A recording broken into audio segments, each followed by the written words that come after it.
Congratulations, Ross. Firstly, for you, an impressive performance. What was it like for you out there tonight? Yeah, brilliant today. Massive result for the lads. After two disappointing results, we needed a top performance at home today, and it was a great team performance and great clean sheet as well. Billy, for you as well, your manager said to me before the game that it was a comfortable choice picking you, and you certainly look comfortable out there. Yeah, it was a good match, so it was. Been training very hard to get this chance, and today I stepped up, took my opportunity, and great game and great victory. We've got the guys in the studio, Alan Shearer, Gary Lineker, Ian Wright, all purring about you, saying how impressive you were, particularly in that first half. What does that mean to you? Yeah, they're top players, so they were in the game, and for them to say they kind of comments is really amazing for me, but now I need to keep pushing on and keep doing what I'm doing. Ross, how impressive has he been? You were this young player once upon a time breaking through. How good is this man? Yeah, today he was brilliant, but it's not a surprise to me, the way he trains every day. I seen him last season, he was quality in training, and he showed that with the little chances he's had this season, and today was a top performance, and long may it continue. We can't just talk about him. What a goal from you. I imagine you enjoy every goal, but was that one a little bit more special? Yeah, of course.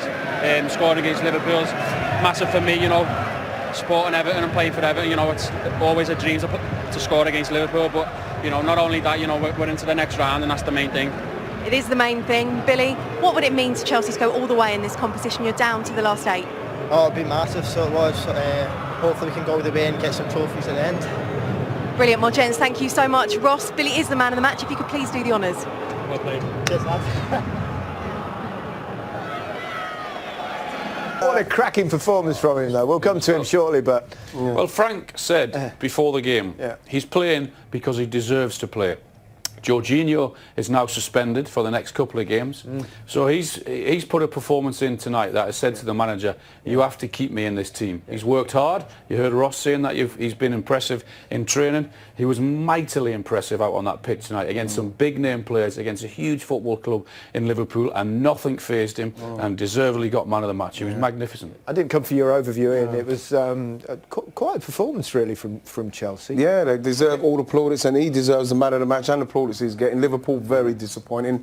No shots in the second half. What's gone wrong with Liverpool? Is it just I suppose there's an inevitability that you have to have a dip at some point. Yeah, you do. And I think that what we saw with Watford, and Watford have to get credit for continuing to put them under the pressure that they did and continue to make them make mistakes. I thought that second half Chelsea done the same. They didn't give them any time on the ball. So it would be down to the players to then perform and produce something, and they just didn't do it tonight. I was very disappointed with Liverpool. I was expecting more. Wonderful goal from Ross Barkley there. Yeah, it was brilliant. Let's have a look at that now. He's one of those players that he offers this quite a lot. He's got so much speed and power that he gets a bit of criticism because he don't do this maybe enough, but the ability is there, and he is one of the best players in the league for me when he's doing this sort of stuff, breaking from deep, and no one can catch him. I don't think Gomez will be too happy with the defending here, just dropping off and not really doing much. But like I say, you'll give it to Ross Barkley there because it's a great run and a great strike. What I like with that as well is that there's nothing else in his mind. He's got Pedro, but he's in that form and he's not even looked at him once. He's got one thing on his mind and he's gone and he's executing. Could have kept, has it gone in the corner? No, but it's the power. Power's beating, yeah. Do you know, we see glimpses of him doing things like this. He should, with his ability, he should be doing it on a regular... Why isn't he doing that week in, week out? Because the ability is without a doubt there, but we don't see it often enough. Yeah.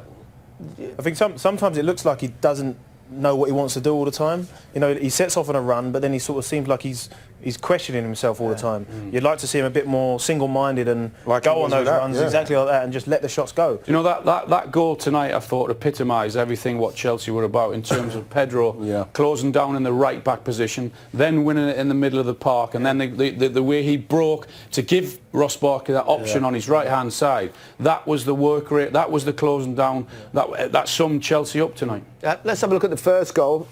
Willian in the first half, Well, it's the kind of thing that made a great save, and it was a fantastic. When I'm thinking goal here, great save. But then you're thinking to yourself, okay, just to slow it down and calm it down, because Chelsea, they've got so many men there. Now he's literally giving it to them when they can now turn and close them down. They haven't really got themselves organised. You see, Fabinho's not ready for it, and before you know it, Willian's taking a shot, and You hit the target, that's what can happen. Goalkeeper, it's a poor mistake. And it's the kind of goal that then gives Chelsea impetus, and they kept going. Yeah. Liverpool got themselves going. They made themselves some chances, Liverpool. Normally they would have taken earlier on in the season, but they're going through that spell at the moment, and they need to get themselves out of it. Why are Chelsea so erratic, Alan? I mean, one week they're great, then we saw it against Spurs, and then they were poor last weekend, and then now they've played really well. Well, we said it before the game about when you're playing a lot of youngsters, you're going to get inconsistencies. You're going to get being brilliant one week and average the next, and that's sort of what has happened to Chelsea. He is still searching for his best formation and his best 11. There's no doubt about that. Yeah, Billy Gilmore's kind of sneaked into that contention for a place in midfield. An astonishing performance, really. Yeah. You know, against the champions to be. Well, that's the other thing. He's playing against a team that are running away with the league, and it's not phased in one bit. He looks like he's been playing out there for years. And Ross there at the end of the game summed up what I said at half-time, that the players clearly believe in his ability, because they're giving him passes like this on the edge of his box in dangerous positions that you wouldn't give that pass to some experienced pros. Yeah. So they clearly believe in him, and he's been showing it, as Ross says, in training. It's just the positions he takes up and the simplicity of his game, you know, for an 18-year-old. That's what you know, people are going to say, oh, going overboard. And you're not going overboard, but when you watch a player like that come into the first team and play like that composed, that's why someone like that, Frank, will say, yeah, he can come into the first team and he can play against the champions-elect, and he won't let himself down. He'll be Scotland captain in a couple of weeks, won't he? Yeah, absolutely. Well, what's great about him is some of the best movements he does here is just standing still. Great feet. I said it at half-time about him. There's lots impressed me about him tonight, in terms of the way he protected the back four, in terms of the way he crunched into tackles. But when I watch Chelsea a little bit with Jorginho in there, yes, he's neat and he's tidy and he plays these little 5 and 10 yard passes to the left, to the right. Billy tonight actually went forward. His first thought was, when he won that ball, can he drive forward or can he pass it forward? And for a forward, and that's, I think, one of the reasons why Chelsea look better going forward tonight, because of him, when that first thought was, can you go instead of left or right? Are you first naming him already? Like you're just Billying him now? All right, Gilmore. Billy's boots. He's that good. Can you remember Billy's boots? Yeah. Billy's boots. Yeah. Great. It's comic, but you have to be really, really old to remember Billy's boots. Kepa was another interesting decision. Wow. You brought him back, FA Cup tie. He's been left out for 6 weeks. Has he played himself back into the starting lineup, do you think, Glenn? Yeah, you know what, I think he has. Like you say, he's been out in the cold for recent weeks.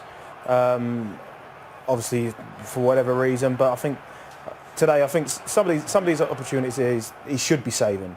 But the way he's commanded the back four, and you could see him pointing and shouting at players throughout the game when he wasn't making saves, which impressed me more than some of these saves, you know. But obviously this moment here is obviously a huge moment in the game. That They've got to use this tonight as a positive for the league as well, Gary, in terms of it was almost, they had to work so hard defensively. They've kept their clean sheet.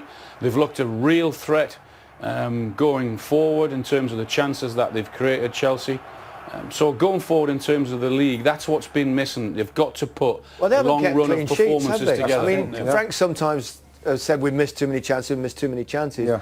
But at the other end, they've conceded goals. That would probably be the most encouraging thing for Lampard, wouldn't it? Without a doubt. Like you heard Ross Barkley say, the clean sheet is one of the most important things, so you could almost feel that that's what Frank's talking about in the background. OK, let's catch up with the night's two other fifth-round ties. Both were 8. Starts with like a little bit of frenetic play, and that's exactly what happened. Almost a similar story for the second goal, and it's a bit of a catalogue of errors, which starts with Curtis Jones turning into trouble, and from that moment on there's a couple more mistakes, and eventually Ross Barkley scores. Yeah, I think when the ball's going towards him, he doesn't realise that Azpilicueta is coming at speed to close him down, or does someone shout him to turn? But you know what, Nigel, I mean, I was doing commentary and there's a clear shout for him to turn. As soon as I heard that shout, I couldn't believe what the shout was, because there's no way you could be able to turn without Azpilicueta coming straight through him. But that's the reason. And then from there on in, you're under a little bit of pressure. Well, yeah, and Azpilicueta loves to do that. He loves to get tight and get physical with you, and playing against a young player, he's always going to do that. So it's a bad shout, and then it breaks, and then the movement, and Van Dijk goes for the header, gets the header, but it goes off square. and then they're straight through the middle of the park at us, really. And two bad goals in the end. But you've got to say, well, you've got to put it aside and then get on with Saturday, and that's why the games come around so quickly, and it's a big week for us. And unfortunately tonight we didn't really impose ourselves. I think there's too many players at the moment not at the top of their game. I thought Fabinho in the middle of the park looked a little bit leggy again, getting caught in possession. Millie came on, who's been out for a long time, took a yellow card. There's lots of little incidences in the game which, once we went a goal behind, I thought we were going to find it very difficult to get back and actually win the game.